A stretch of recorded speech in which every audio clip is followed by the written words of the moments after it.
साथ ही इस वीडियो को ज़्यादा से ज़्यादा लाइक करें, कमेंट करें, शेयर करें और चैनल को सब्सक्राइब करना ना भूलें।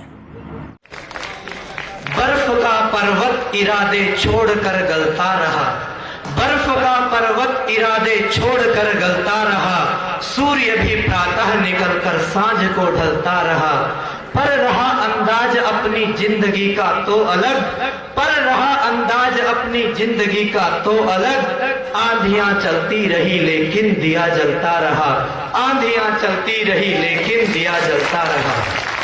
सम्मान्य मंच, उपस्थित आर्य सज्जनों, वंदनीय मातृशक्ति।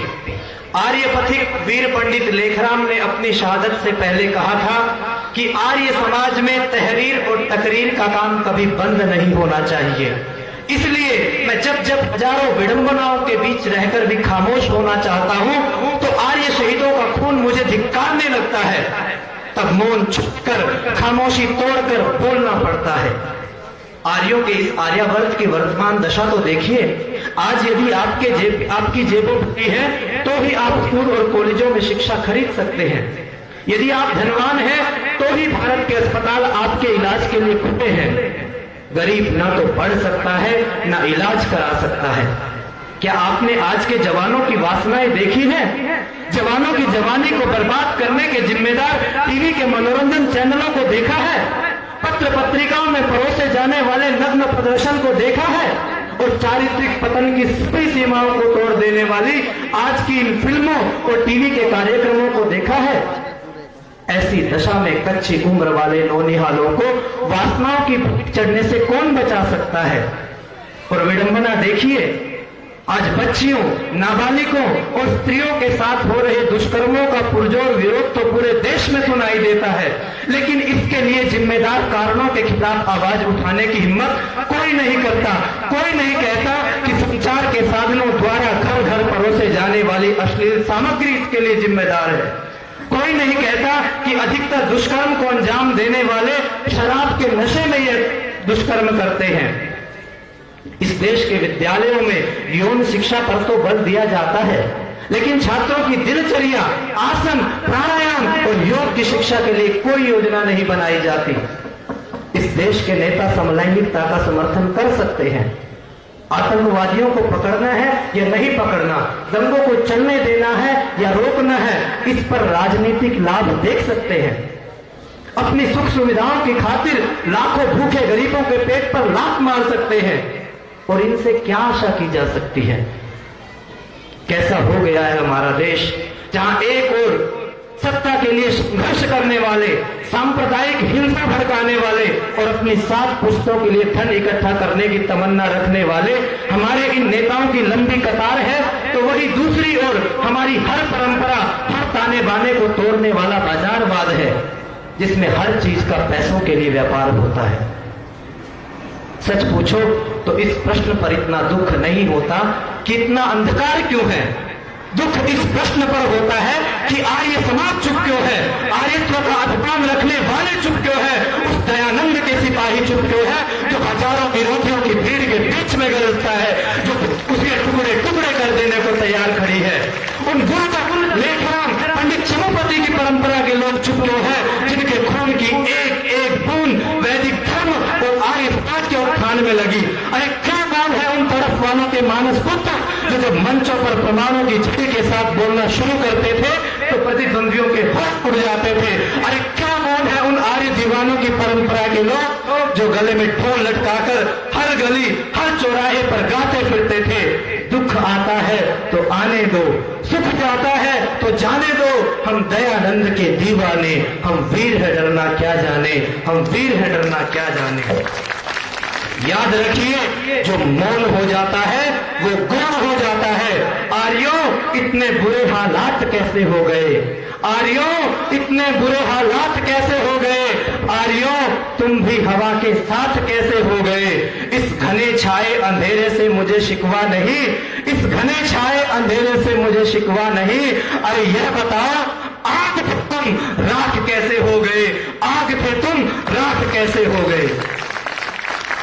आज अगर महर्षि दयानंद होते तो पूछते जरूर कि आज हजारों आर्य समाज और सैकड़ों गुरुकुलों के होते हुए कौन सी ऐसी लाचारी है कि लाखों समाज को भ्रष्ट करने वाली शक्तियां दिन प्रतिदिन मजबूत होती जा रही है।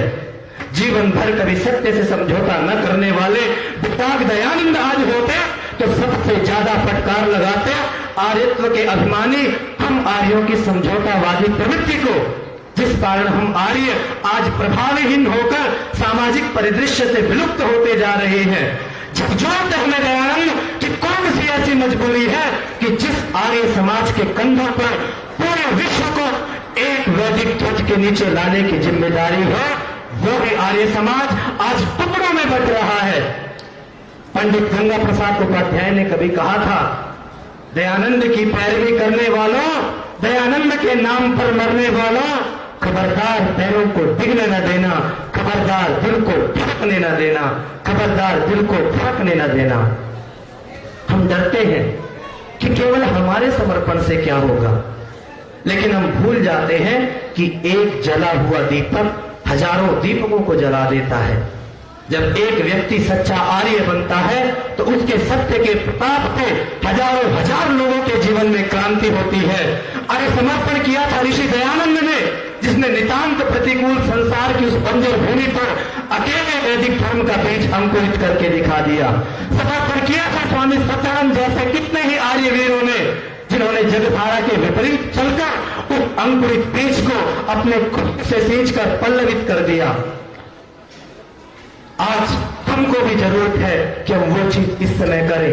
आर्यों, वह पल्लवित पौधा आज वक्त के थपेड़ों से लड़ रहा है, तो आइए हम अपनी सच्चाई और समर्पण से सींचकर इस पल्लवित पौधे को वृक्षाकार बना दें। आज हम सब लोग वैदिक धर्म के प्रति एक होकर प्रतिज्ञा करते हैं।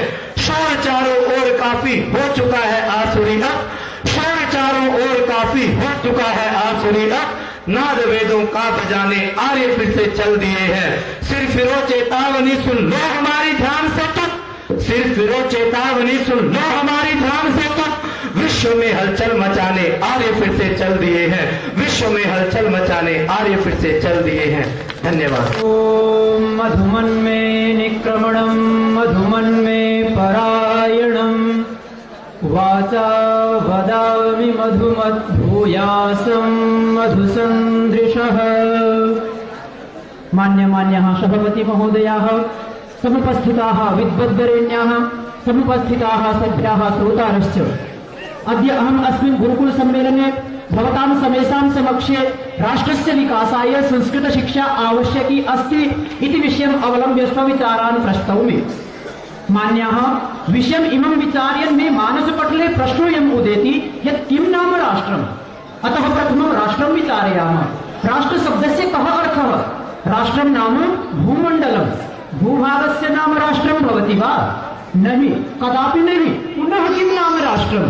राष्ट्रं विभाषयति हि वेशभूषा, परंपरा, संस्कृतिः इत्येतेषां समीकृत रूपो भवति। इदं भवति राष्ट्रम्। राष्ट्रस्य विकासाय आवश्यकी अस्ति शिक्षा। शिक्षया संवर्धितं पल्लवितम् एव राष्ट्रं वस्तुतः राष्ट्रं भवति। तत्रापि बहुविध शिक्षासु संस्कृत शिक्षा अन्या न तिष्ठति। संस्कृत शिक्षां विना राष्ट्रस्य विकासः कदाचिदपि नैव सम्भवति। उक्तमिति संस्कृतिः संस्कृताश्रया। अहो, संस्कृत भाषायाः शब्दसौष्ठवम्, अर्थगाम्भीर्यं, ध्वन्यात्मकता, दृश्यताम् अस्याः वर्णविन्यासः पदविन्यासश्च, अनुभूयताम् अस्याः सर्वाङ्गपूर्णम् अद्भुतं व्याकरणम्। संस्कृत शिक्षा इति पदेन कः अभिप्रायः? सर्वे जानन्ति यत् संस्कृता परिष्कृता च शिक्षा संस्कृत शिक्षा अथवा संस्कृत भाषायाम् उपनिबद्धेषु ग्रन्थेषु या शिक्षा अद्यापि जीवति तन्नाम संस्कृत शिक्षा। मान्याः, प्रश्नः अयमस्ति यत् राष्ट्रस्य विकासाय संस्कृत शिक्षायाः किं योगदानम्? मान्याः, न केवलं भारतस्य विकासाय, न केवलं भारतस्य संरक्षायै, अपि तु भारतस्य अस्तित्वाय अपि संस्कृत शिक्षा अनिवार्या वर्तते, अपरिहार्या वर्तते।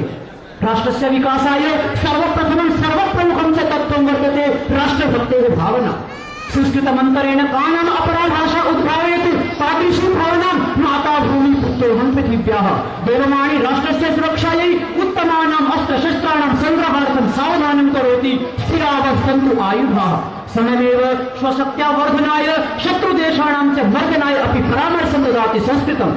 युष्माकमस्तु कविषि पनिम्यसि मामर्त्यस्य मायिनः। कुत्रान्यत्र उद्बोध्यते एवं आत्मावारे द्रष्टव्यः, श्रोतव्यो, मन्तव्यो, निदिध्यासितव्यः। मान्यः इदमेव शिक्षा राष्ट्रस्य उन्नायिका उज्ज्वल पथप्रदर्शिका आचार विचार प्रवर्तिका च वर्तते। मान्यः संस्कृतवाची लिखिताः ग्रन्थाः रामायणं महाभारतं महाकाव्यं नाटकं सर्वे राष्ट्रस्य हितबोधकाः सन्ति। रामादिवत् व्यवहर्तव्यं न रावणादिवत् इत्यादि नैके वाक्यांशाः राष्ट्रस्य नैतिकविकासमेव सूचयन्ति। अपि च संस्कृतभाषायाम् उपनिबद्धाः व्याकरणं गणितं ज्योतिषम् आयुर्वेदः अर्थशास्त्रम् इत्यादि नैके विषयाः राष्ट्रस्य बौद्धिकविकासमेव सूचयन्ति।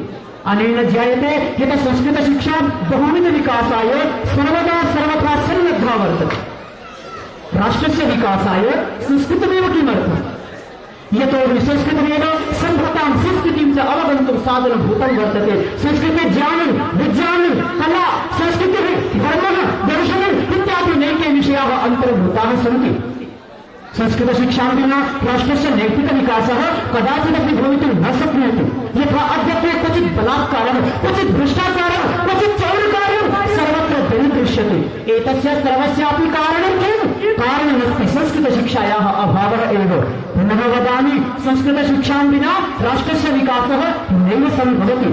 संस्कृते यत् ज्ञानं निहितं वर्तते तत् ज्ञानं राष्ट्रस्य अंगभूतं धर्मं दर्शनं संस्कृतिं च पुष्णाति एव विज्ञानमपि विकासयति। नासा द्वारा विज्ञानस्य विकासाय संस्कृतस्य उपयोगः बहुधा समर्थितः।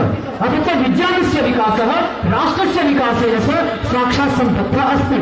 अतः उच्यते यदि नास्ति तदन्यत्र जन्मे नास्ति न तत्क्वचित्। अर्थात् संस्कृते एव सर्वविधं सामर्थ्यं सन्निहितं वर्तते। अतः वक्तुं शक्यते संस्कृतं यदि जीवितं मे भारतं, संस्कृतं यदि उन्नतं मे भारतं, उन्नतं मे भारतं। जयतु संस्कृतं, जयतु भारतम्। धन्यवादः। वेदेश्वरस्य या भाषा या च देवैः प्रशंस्यते रमन्ति कवयो यस्यां वंदे संस्कृत मातरम, वंदे संस्कृत मातरम। बड़े भाई दीपक जी ने राष्ट्र के विकास के लिए एकमात्र संस्कृत जो सबसे उपयोगी सिद्ध हो सकती है, किस प्रकार उसकी उपयोगिता है वो स्पष्ट की। एक बार जोरदार तालियों से सब लोग उनका स्वागत करेंगे, धन्यवाद करेंगे। एक और साथियों, इस वीडियो को ज़्यादा से ज़्यादा लाइक करें, कमेंट करें, शेयर करें और चैनल को सब्सक्राइब करना ना भूलें।